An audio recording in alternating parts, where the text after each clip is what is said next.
Hello, everyone, and welcome to UGA Sports Rumors versus Facts. I am Blaine Gilmer here with Jed May. We'll be joined by Trent Smallwood just a little bit later. But guys, it is unbelievably busy on this Monday. The transfer portal is nuts. I mean, everything is going absolutely crazy on here. So, Jed, first, how are you doing, man? And make sure everybody in here is telling us where you're watching from and all that. But Jed, you've already been all over the place. I think this past week, today, maybe even going different places. And it's off to a roaring start this Monday.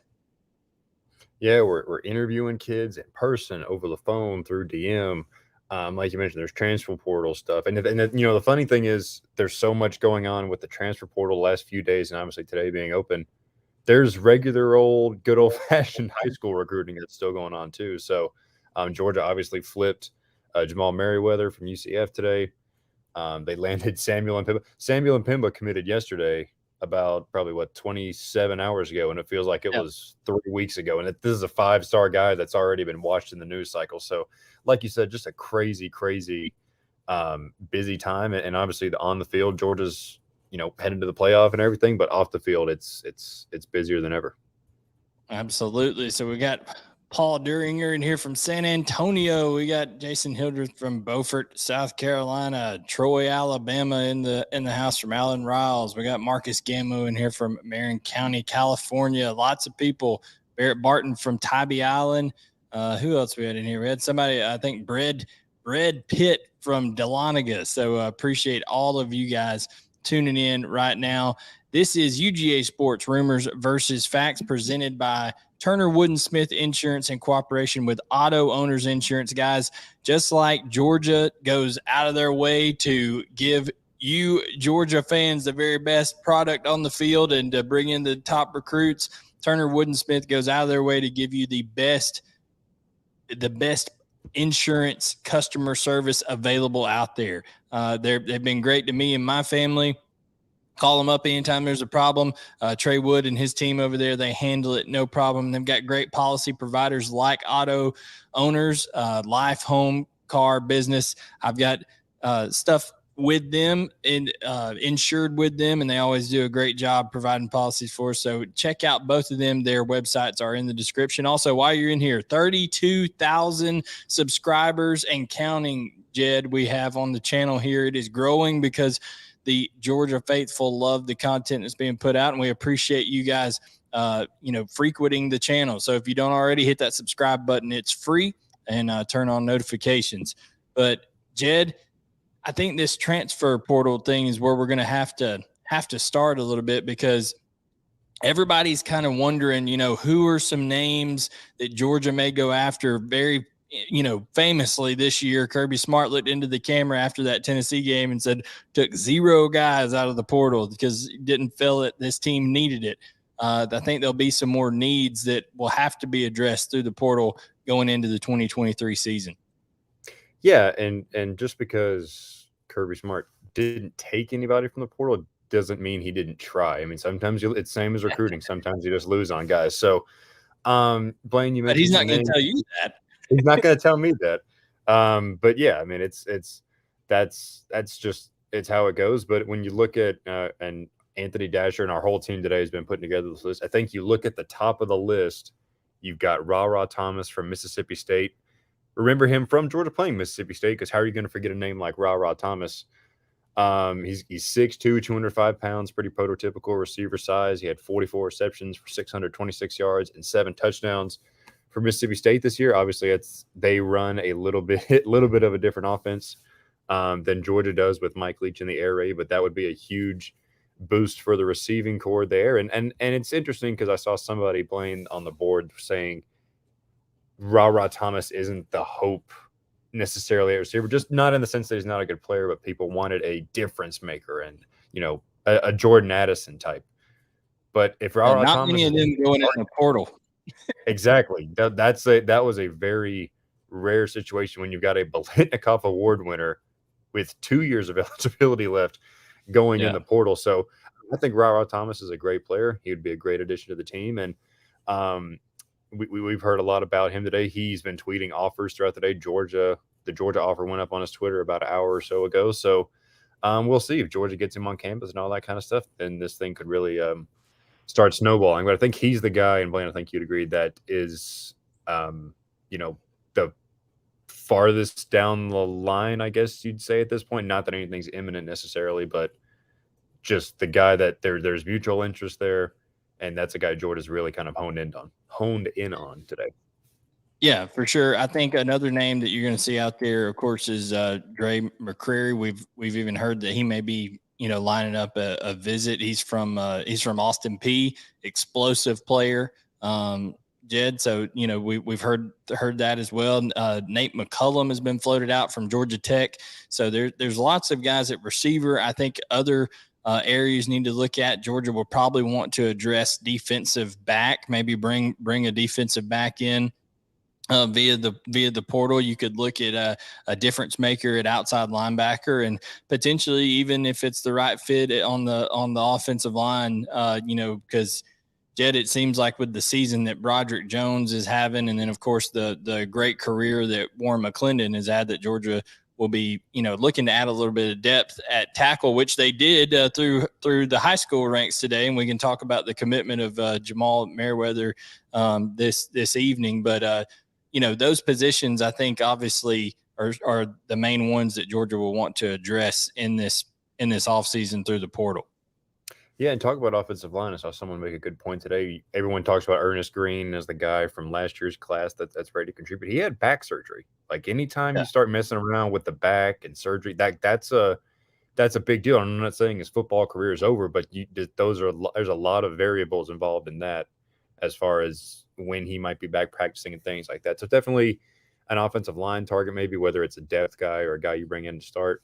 I'm curious about outside linebacker, because you lose two guys who have been in the program forever, it seems like, a Nolan Smith and Robert Beal. You could have a guy transfer out of that room as well, possibly, just because you never know nowadays. So, I mean, the room there is going to be awfully – not even necessarily thin in terms of numbers, especially with the freshman class coming in, but low on game experience, especially in the rugged SEC. So definitely a guy that could fill a role there. I saw there was, and I haven't heard anything on this front necessarily, but there was a kid from Indiana who had a strong freshman year at McCullough, I believe is his last name. Could they kick the tires there? Maybe just a guy who has experience. But McCullough. McCullough, yes, big difference there. So I don't know. There's I mean, it's like you mentioned, right fit. I think they could add somebody at just about any position, honestly, if the staff feels it's the right fit. But looking at the roster right now and who is projected to leave and everything, I think those position groups you mentioned are probably the ones we're going to see. I do know this. The policy at University of Georgia is that they're not going to take someone unless they feel like they could be a day one starter. Like, they're not taking someone to the portal to be like a depth piece. They're taking people that they feel are going to be difference makers. And also, to your point, Jed, are going to be fits for the culture of that Kirby Smart and Georgia have built to this point. Because, that is one thing that I think we're seeing throughout all this, is that culture matters. And you even see programs go look. If you go to portal.rivals.com and look at and filter by original school to Alabama, there is a laundry list of Crimson Tide players. Even JoJo Earl, Christian Leary, two of their top receivers over there in the portal. Tommy Brockmeyer was a coveted offensive line prospect. He's in the portal. Javian Cohen, starting guard for Alabama, in the portal. So I think this is a big thing for Kirby Smart, is not only to address some needs, but as you pointed out, keep that culture and that connection piece that he talks about and espouses all the time in the press conferences. Keep that intact, Jed. Yeah, absolutely. And it's so funny how this transfer portal stuff, so much of it ties back into the world of high school recruiting as well. We've talked about, Georgia and NIL. Georgia's not going to be throwing NIL out, and they're going to preach development, and NFL checks have more zeros. It's the same thing in the transfer portal. They're not going to, like you said, they're going to stick to that culture and the fits. And if they think you're a really talented guy and you don't fit the culture, then Georgia's not gonna pursue you. And that's how Kirby Smart has built this program over 7 years here. And looking at it, you won a national championship, or you're within one play of another, and you're 2 wins away in games that you're probably going to be favored in both of them from back to back. So clearly something's working. Kirby's got the formula and he's sticking to it. So it's going to be really interesting to see what guys they identify both as culture fits and fits on the field as well. Absolutely. And we did mention there was, before we get to questions and stuff, there were some commitments over this weekend, or if you count today as well, Sunday and Monday.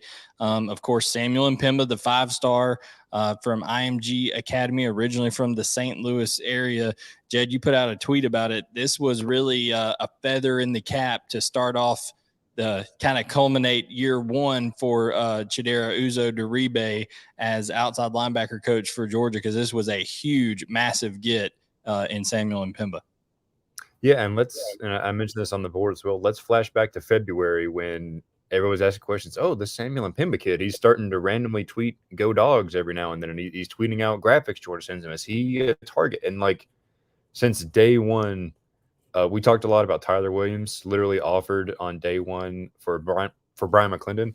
Sam Mpemba was the same kind of thing for Chidera Uzo-Diribe. He's been targeted from day one.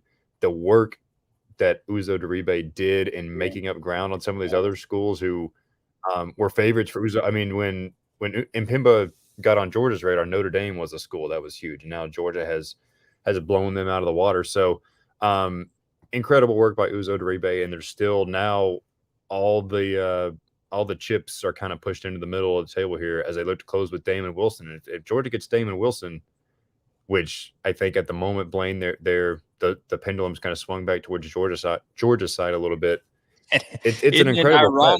Isn't it ironic that Ohio State and Georgia are going to be going head to head in the Peach Bowl when they're already seem to be going head to head for so many prospects? Even someone who Georgia's gotten in on lately, like Mateo Uiagalelei, which that may be complicated now with his brother DJ having gone in the transfer portal, but there's several guys that even at one point, it seemed like it was a Georgia-Ohio State race for Caleb Downs at one point before he ended up committing to Alabama. So there's a lot of Georgia-Ohio State overlap. Of course, the whole Justin Fields saga and all that kind of stuff. I mean, it's very interesting that these two teams are going to play each other. But yeah, I think Samuel Mpemba is going to turn into a recruiter and obviously try to go after Damon Wilson and be like, hey, man, we could be bookends over there on the defensive front and really cause some havoc.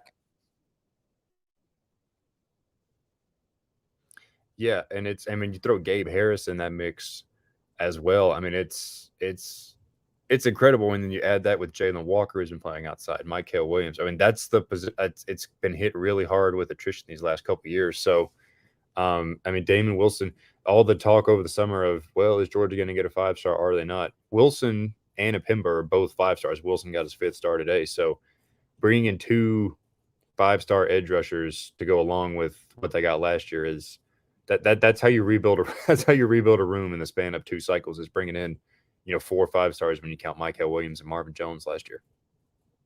No doubt. And we've got a bunch of questions to get to here. We do want to address, though, as we pointed out, offensive tackle-wise, Georgia flipped a offensive tackle from Brunswick, Georgia.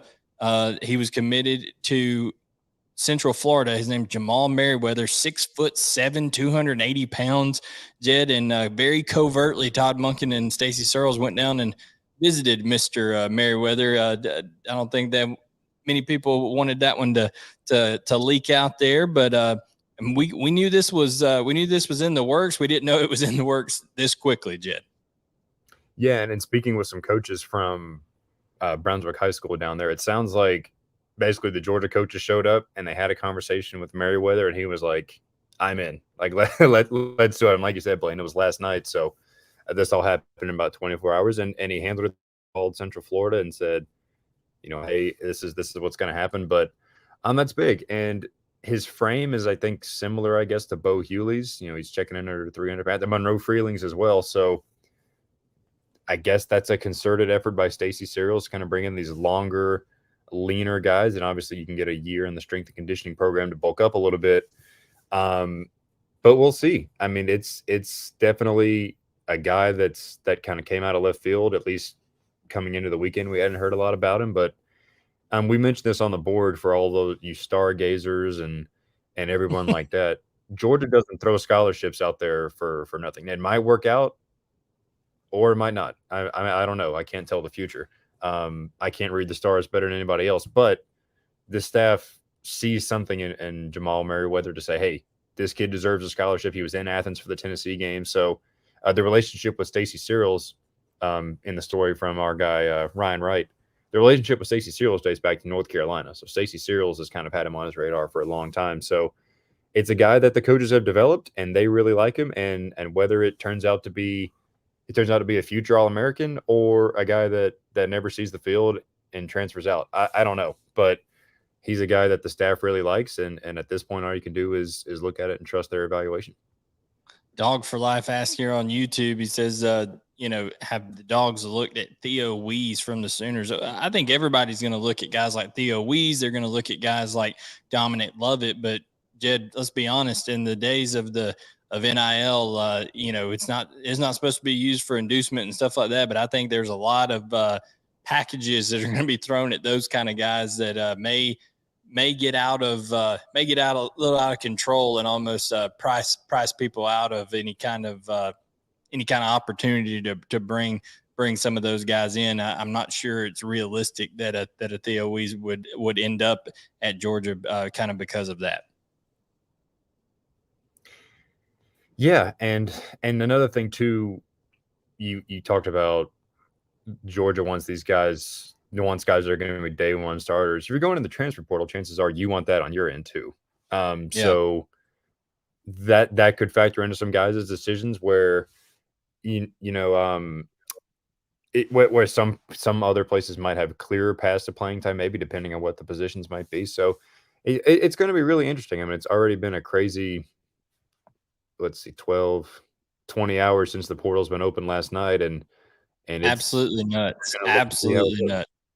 Yeah. I mean, you look at guys like Spencer Saunders, however you pronounce it, Oklahoma State, a 4-year starter at Oklahoma State at quarterback, now in the portal. I don't believe that Georgia's in the market for a quarterback, and Randy Payne's been blowing us up over here. What's up, Randy? We appreciate you asking. You've been asking about that quarterback, man. Tifton in the house over here, asking about quarterback. I don't believe they're in the market for a quarterback out of the transfer portal, but goodness alive, there's options out there if they were, I mean, it's interesting that guys like Armstrong from Virginia goes in the portal. There's even people out there that think Jeff Sims was just terribly used by Jeff Collins at Georgia Tech, and there's talks of him ending up at like Cincinnati or somewhere along the lines. Stephen here asked about Drake May. I don't think Drake May is hopping in the portal. If he does, that would be a shock with his entire family. You cut them open, they bleed Carolina blue. So that would be interesting.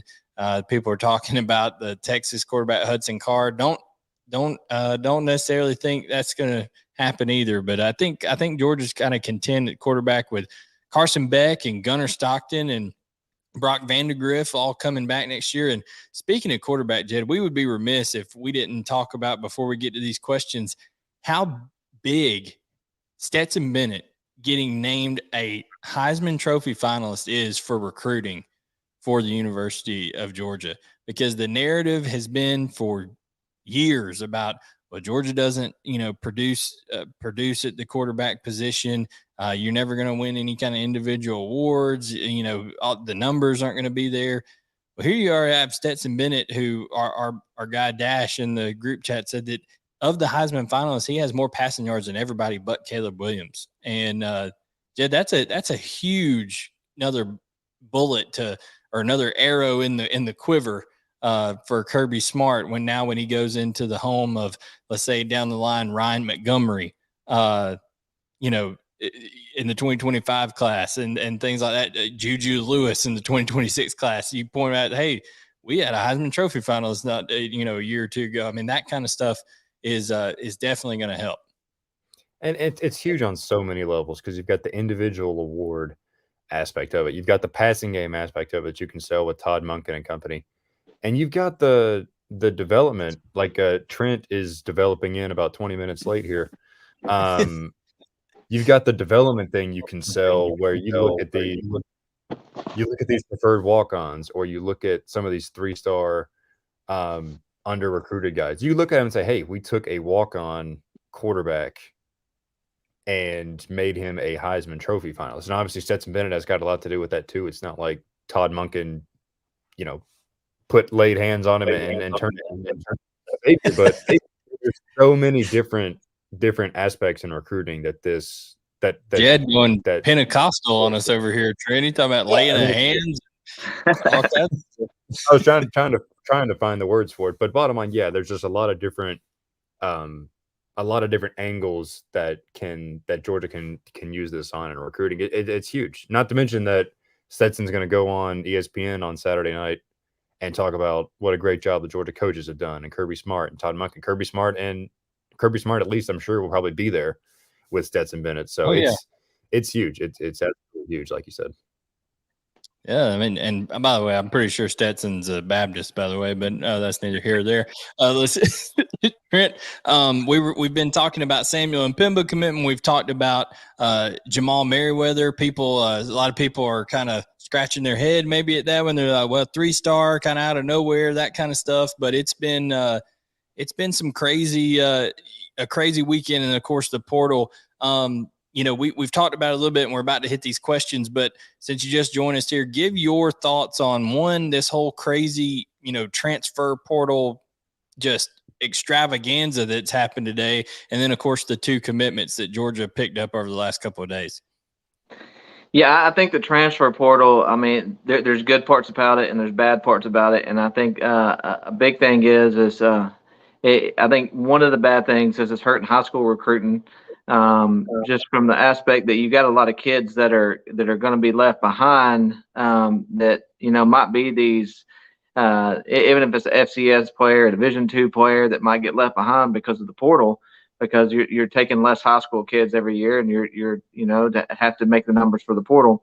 And at the same time, these players that are making these decisions to hit the portal is I saw a stat where only 41% of the guys hitting the portal actually get picked up by a team. So you have 59%, 60% of these players that make the decision to leave the team that they're on, and they're not even being picked up by anybody, and basically their careers might be over. So, I think there's some good parts of it. There's some bad parts of it, and we'll see where it goes. I think there's got to be some kind of fix, or I think the NCAA has to step in and do a little tinkering with it. But as far as 2 commitments, Samuel Mpemba is a big pickup. He's a 5-star.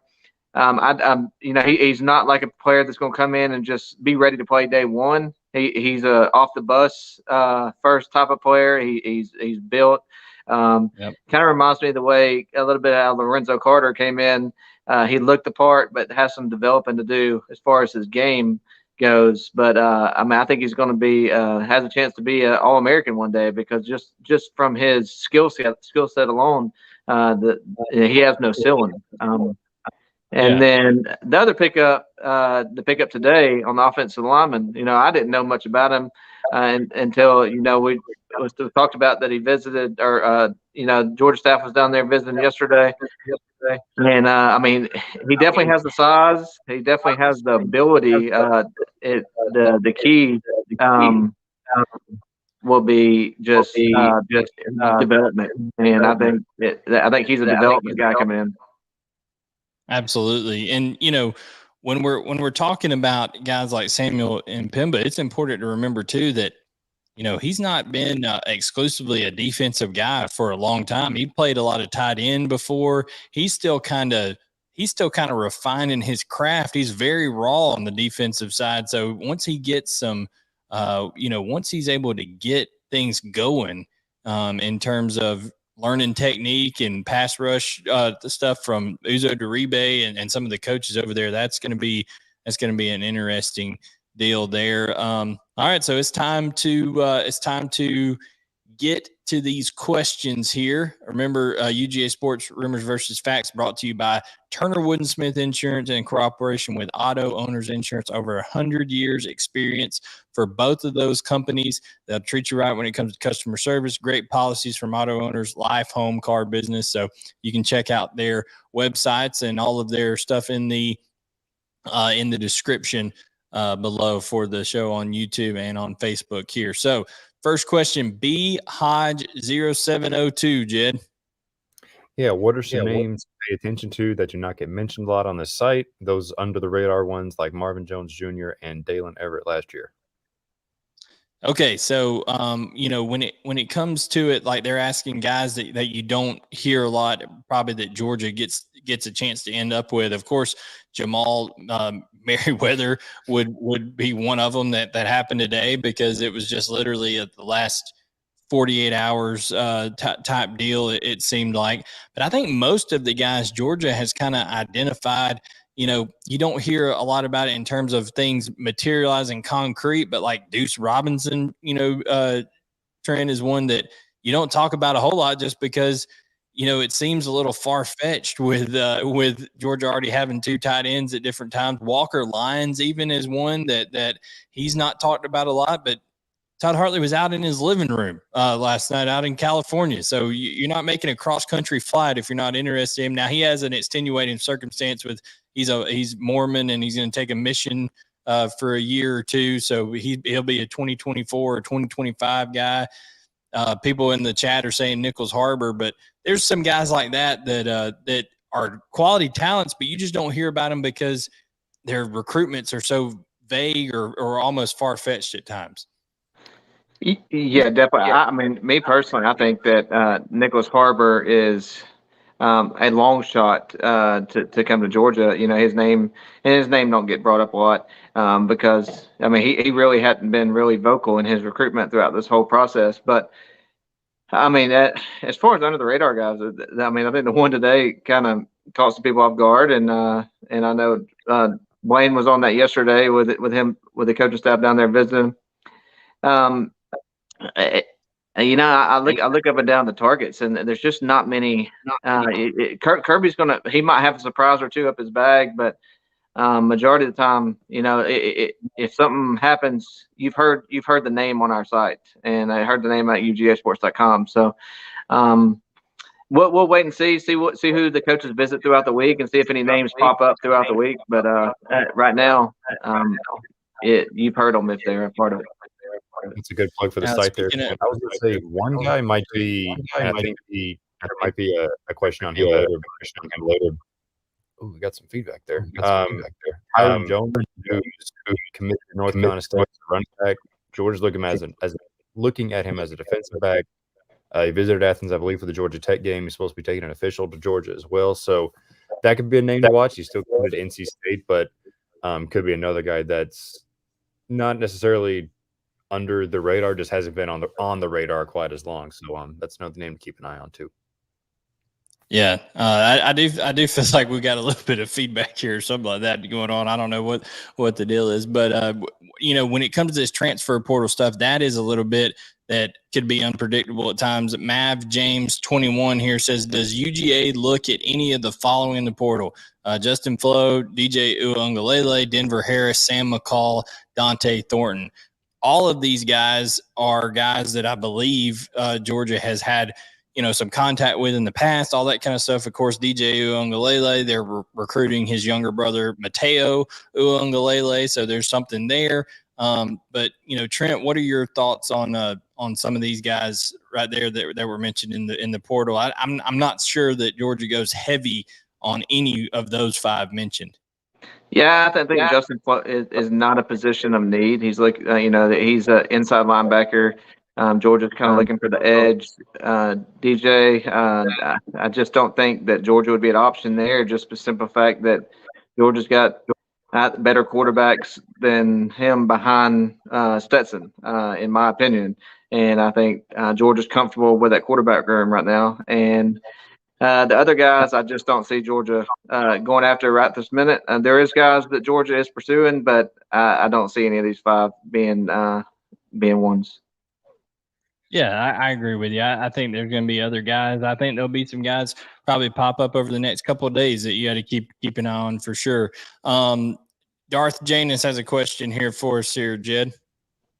Yeah, is there any update on DeAndre Moore with Scott Satterfield leaving Louisville, and any portal receivers to keep an eye on?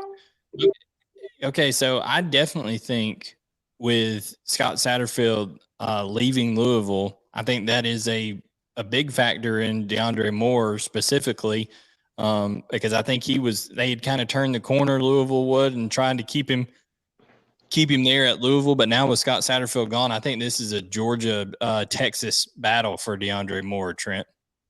Yeah, I think so too. Louisville sound like they were I hear that feedback too, but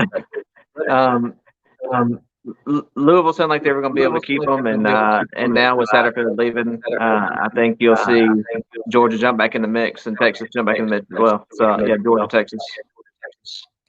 Absolutely. And you two talk about Ruben Owens real quick. I'm going to jump out and jump back in and see if that helps with the that helps with the feedback real quick. But Trent and Jed, y'all go ahead and talk about Ruben Owens and his commitment real quick. Man, I've long waited the day to get my chance to host this show.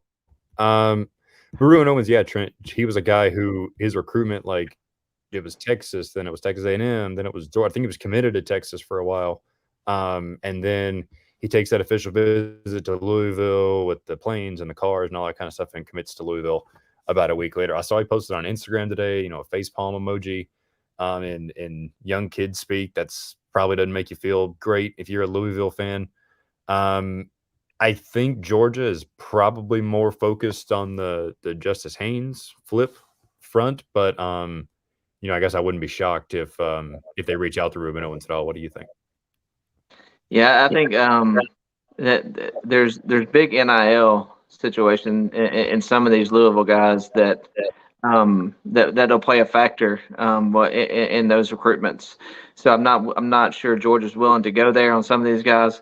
I don't think Georgia's going to jump in on the Ruben Owens, but I do think DeAndre Moore is an option on that Louisville commit list.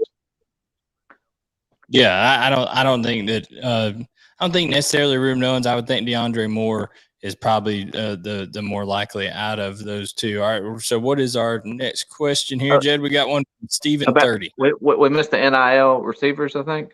Did we hit on that? Oh, he said any portal receiver names to watch. We'd already touched earlier a little bit on Nate McCullum from Georgia Tech, Dre McCrary from Austin Peay, Ra Thomas from Mississippi State. They would love a chance at guys like Dominic Lovett and Theo Wees, but I think that's going to be NIL prohibitive from them getting those guys in. So I think those are the main names to watch, and we kind of already touched on some of those a little bit earlier. All right, so we had one from Steven 30 here. It says, where do we, Georgia, stand with Damon Wilson? Kind of already talked about that Ohio State-Georgia battle there. And then Jordan Hall. Jordan Hall visited Florida here recently. Had some people on the board saying that they heard some things and some good things out of that visit. But it seems like Georgia's had a lot of momentum there for a while. I would assume that Kirby and company are going to be getting down there for a home visit before too long. Yeah, it's really kind of been Georgia and Florida that have separated themselves from the other people. I believe he's got top 5 or top 6 out, but it's really been those two. Kirby and them are going to have an in-home. He's supposed to be taking an official visit to Georgia, I believe, this weekend, and then he's committing on either early signing day or the day after. I haven't seen an official date from him yet, so I'm getting feedback now. Georgia likes where they stand here. Obviously, the official visit after Florida is probably going to help. So we'll see. They've kind of been looking around for some other offensive or defensive linemen to add. They offered Vincent Carroll Jackson from up north in Harrisburg the other day, which was kind of like Jamal Meriwether and out of left field kind of offer. So, but we'll see. I think they like where they sit with Damon Wilson. Like I said, the pendulum has swung a little back toward Georgia's favor a little bit over the past week or so. And then he says, what's the percentage chance they end up signing? I think at one point we had Jordan Hall way up there at like 75, 80%. I still think they're in really good shape with Jordan Hall. And Damon Wilson's always been more of a 50-50 type deal between Ohio State and Georgia. But Trent, I think you in particular have been feeling pretty bullish on Damon Wilson lately. Yeah, I think that's swinging back towards Georgia's way. And after that visit to Ohio State recently, he visited Georgia before that, and I like where Georgia stands. Moving forward in this recruitment, I would swing more towards. I would go up about 20% on that. So I think Georgia sits in a better position than people think. I still like Georgia's chances with Jalen Hall too. If they can end this class with Damon Wilson, with the linebackers that they have already on the commit list, I mean that might be the best linebacker class Georgia's ever had. Even going back to I think it was the 2017 class or somewhere around there where they picked up Adam Anderson and Nolan Smith and all those guys in the same class. This class would, if it lands Damon Wilson and Mapimba and Bowles and all these guys, it would be just an unreal class. Yeah, Jeff Hightoff here says Smith and Russo are staying in Alabama, but I'll take Wilson. I tend to agree with that. I mean, listen, Glenn Schumann did a in-home or went and ate dinner and all that kind of stuff with Russo and Smith last night, but I still think that Auburn and Alabama are going to be tough to beat for those two, even Florida pushing for those. But yeah, your assessment on the two that Georgia's really going after for sure, I think is right on the money there.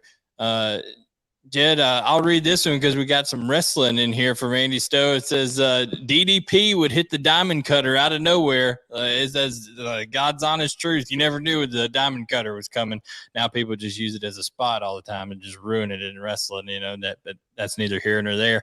So the first guy on the portal that the staff goes bang and brings one in. Jed, Trent, call your shot right now. Who you thinking the first guy that Georgia claims out of the portal is? I'll go with Ra Thomas. Yeah, me too. Yeah. That's the one. I kind of mentioned this earlier. That's the one where we really heard the most from both sides, I guess. I'll throw out Ra Thomas as well.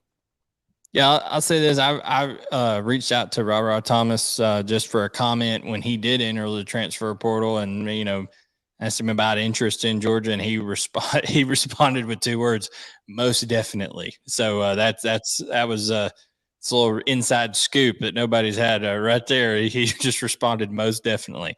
Same thing with a couple running backs that haven't gotten an offer yet, at least from Georgia in the portal. But there's a couple running backs out there that if Georgia comes calling, they're all in on it. And I think there wouldn't be running backs that people would be displeased with. But I won't air their laundry yet, so to speak. I saw one in particular today that Vanderbilt received that Kentucky offer today. Yeah, well, Ray Davis is definitely somebody that you gotta look at for sure.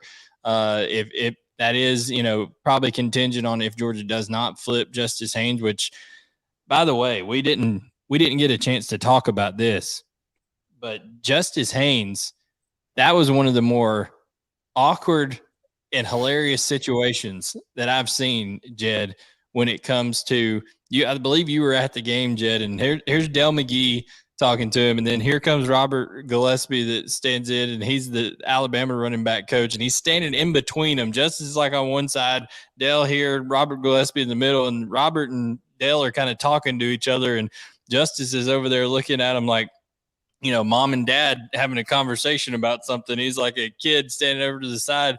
I mean, obviously a humongous kid, but it was pretty hilarious situation. Yeah, the funny thing is, so I didn't know what Robert Gillespie looked like, so I sent y'all that picture, and I was like, that's not. I thought it might have been Veron Haynes in the middle at first, and I sent it to y'all, and I was like, who is that in the middle? And I think it was Paul, noted UGASports Forever intern Paul Mahary was like, I think that's Robert Gillespie in the middle there. And I was like, oh. And then, if you really looked at it, you could see he had a Alabama logo on his shirt. But yeah, that was we talk all like Damon Wilson head-to-head battle with Georgia and Ohio State. It's literally face-to-face Dell McGee, Robert Gillespie, in the stands with Justice right there. I mean, it was a amazing visual of the head-to-head battle that's going on here, and it's going to continue for the next 3 weeks.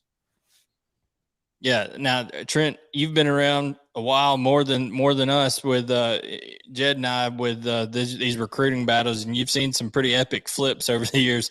Has this been one of the more, I guess, I don't know, dramatic ones with how it's going down? It seems like here, if it is to happen. Don't think I would call it dramatic. I mean, there's a lot more dramatic ones that have in the past. I'd be shocked. Simple fact of as what he said continuously about Alabama. He's continued to say he's firm, can't wait to play for Saban, can't wait to do this, and all the Alabama interviews who he's talked to.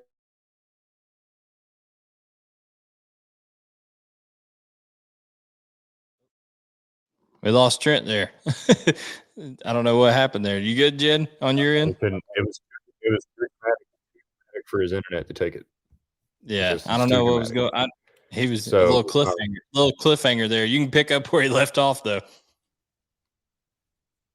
Yeah, I mean, it's just, people ask. I definitely believe there's more to it than than I did when Justice committed. Because when Justice committed, I said, look, I don't think with all the publicity and the I don't know, shock factor or whatever of that commitment that he would necessarily flip. But I think there's a lot more.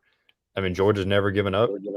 Speaking of Paul Mahary, to bring him back into this again, he saw Dell at a Buford game a month or two ago, and Dell was like, I'm right where I need to be watching Justice. So Georgia's not going to stop. I mean, if Justice signs with Alabama, then he doesn't flip and Georgia moves on, but it's not going to be from a lack of effort from Dell McGee and company for sure. All right, Trent, you're back with us. What were you trying to say there? Finish your thought, buddy. No, I was just saying that it wouldn't be one of the more dramatic ones, just for the simple fact that he hasn't been the dramatic one. I think it's been more fans and just analysts, just I guess assuming stuff. But he's told Alabama site directly that he's firmly committed, blah blah, blah and all this stuff. But behind the scenes, we've continued to hear that Georgia's in the mix. Georgia's still working on the situation, and Georgia, still believes they have a chance, or kind of comfortable where they stand. So I don't think it'll be dramatic. I do think it would be a surprise to a lot of people, just for the simple fact the way he's been talking. Yeah, for sure. I mean, it's gonna be interesting. If it does, it'll go right down to the wire, in my opinion. F. McCrary Jr. says, how many early enrollees do we, Georgia, have in the 2023 class? What's the earliest they can practice with a team? They can practice with a team leading up into bowl practice. I mean, right after they sign, they can enroll and get there and get going and start practicing with the team. I don't know if we got a full number, but I mean, guys, it's usually the majority of the class now that kind of gets up there and early enrolls. I know today we were putting it over, and it was easily up into the double digits when we were calculating it today. Yeah, I mean, AJ Harris, Jamal Jarrett, Pierce Spurlin, Roderick Robinson, you said Blaney, Joshua Miller is earlier. We were wondering about at private school, and that can make things a little complicated sometimes. But yeah, last year's class was the vast majority, 2/3 at least, probably. So, I think that's just how things go with these guys nowadays. I think more and more whole practice. Michael Williams, I believe, was in town for last year, leading up to what he's been able. It's huge for those guys to get a jump and look for. I look for a lot of those other highly touted guys. Absolutely. Night Dog says, compare, contrast Jamal Jarrett and Sydir Mitchell, please. Another guy. Listen, Sydir Mitchell, Georgia sent 3 coaches to his house yesterday to go for an in-home visit. And when a guy who's committed to Texas and originally looked like he was going to be committing to Georgia, they're taking it very serious there. So first part of the deal, let's compare, contrast Jamal Jarrett. I think there's a whole lot more comparing the two than there is contrasting the two, Trent. Yeah, both big bodies, both can play the nose guard, nose tackle position. I mean that. I think if you have those two and the anchor in the middle, you got to feel comfortable about where you stand at that position for the next couple of years. And you might could slide Sadir out to the 3 tech, let him play a little bit out there, but I think both of those would be playing in the middle that nose guard position. Absolutely. Then the second half of this, Chris Pill says Chris Pill or possible commit, and it would be another flip of Kyron Jones, a guy who's he's got a fastest recorded time of 10.6 in the 100, probably is a little bit faster. They're asking, could they possibly play running back, either one of those, because they play running back in high school. Jed, I think both Chris Peel and Kyron Jones are definitely being looked at mainly defensive back. I just don't see them getting flipped over at this point. Yeah, and I mean, the people we've talked to have specifically said, yeah, Kyron Jones is listed as a running back. He's committed to North Carolina State as a running back. Georgia's looking at him as a defensive back, and obviously Chris Peel has been a defensive back all along and is committed there as well. So I doubt it. I think you'd be more likely to see a transfer addition or something like that. So yeah, I see both those guys ending up on the defensive side of the ball. And listen, with Kyron Jones, we put out on the vault. Another reason you're a member of the vault, we put out those coaching visits, those in-home visits. Fran Brown, Trey Scott were headed to go visit Kyron Jones in-home today. He's going to be on an official visit to Georgia this upcoming weekend. So a lot of movement there with Kyron Jones right now, who is committed to NC State as a running back, but as Jed said, is being looked at as a defensive back, and they view him as a guy who could play any of the 5 spots on the defensive backfield as well. Just a real fast guy. And then Mikey P 1983 says, how crazy is this week going to be? Will most days be as nuts as today have been? Trent, I don't think it's going to be as nuts as today, because I think there was almost 700 guys, literally 700 players, I think, in FBS that entered the transfer portal or close to that number. Obviously, I don't think there'll be that many just because it was like opening day. Today was like Black Friday of the transfer portal. Everybody's hitting the shops and going out and looking and all that kind of stuff. But I think it will get interesting on once these guys start making some commitments, though. To me, the craziest part of the transfer portal as of today was all the starting quarterbacks that went in the portal from out 60. Do what? I think it was not starting, but a total of like 65 to 70 quarterbacks of some number like that have entered the transfer portal. But then you had starters like all in the ACC hitting the portal, and you had Oklahoma State and all these quarterbacks starters hitting the portal, and you just have to wonder. Notre Dame. Is there something? I mean, you got to think Alabama's going to go out and land one because of their room after Bryce Young, but it's just interesting where all these guys are going to flip flop and land next year and be a starter next year. Yeah, I do think Ty Simpson's going to be a stud for Alabama going forward. I think the Ty Simpson and Cade Klubnik era at Alabama and Clemson are going to be pretty good to those guys. Do you think he starts in the bowl game if Bryce Young opts out? Oh yeah, I think Ty Simpson will be the guy. I don't think they'll go Jalen Milroe. In fact, I could see Jalen Milroe ending up in the portal, because I think they got a taste of that this year. The Texas A&M game, part of that Arkansas game, and yeah, he made some plays with his feet, but I don't think Nick Saban is wanting to go that route in terms of his offense. I think Ty Simpson ends up being the quarterback over there. But guys, we have talked a lot of stuff, and we're going to have more coming this week. Listen, keep your eye on there's a big announcement coming Thursday. Jaden Perlotti from Buford. He's being recruited by everybody, Jed, and he's announcing his commitment. He announced today at 12:00 on Thursday. Yeah, and as a guy that like Montgomery Van Gorder is recruiting all these Buford guys, Perlotti as well, Georgia May, and been building relationships with Van Gorder and uzo-diribe. Georgia's in. Yeah, Georgia's in. Said it's going to be a Thursday. And then later on Thursday, we've got the state championship in the state of Georgia. So, Yeah. coverage State championship Thursday, Friday, Saturday. Juju Lewis, a freshman, has led his Carrollton team all the way to the state championship game. He'll be taking on that star-studded Mill Creek team over there. So it's going to be an interesting week. Make sure you're a member of the UGA Sports Vault, especially with signing day coming up, all this transfer portal stuff going on. We'll do our very, very best to keep you updated on all of it, and so you can hear stuff before everybody. Trent, you got anything before we sign off for everybody? No, I'm just looking forward to well to see where all these transfer portal goes, to see where Georgia goes in the transfer portal, and just with the early signing day coming up and official visits coming up, it's gonna be a fun couple weeks. Absolutely. Well, for Trent Smallwood and Jed May, I'm Blaine Gilmer. This is UGA Sports Rumors versus Facts, presented by Turner Wood and Smith Insurance in cooperation with Auto Owners Insurance. Guys, like, subscribe, turn on notifications. You want to hear Coach Donnin's breakdown of the SEC championship game and all the lead up to the game versus Ohio State and all that entails. Guys, there's a lot going on.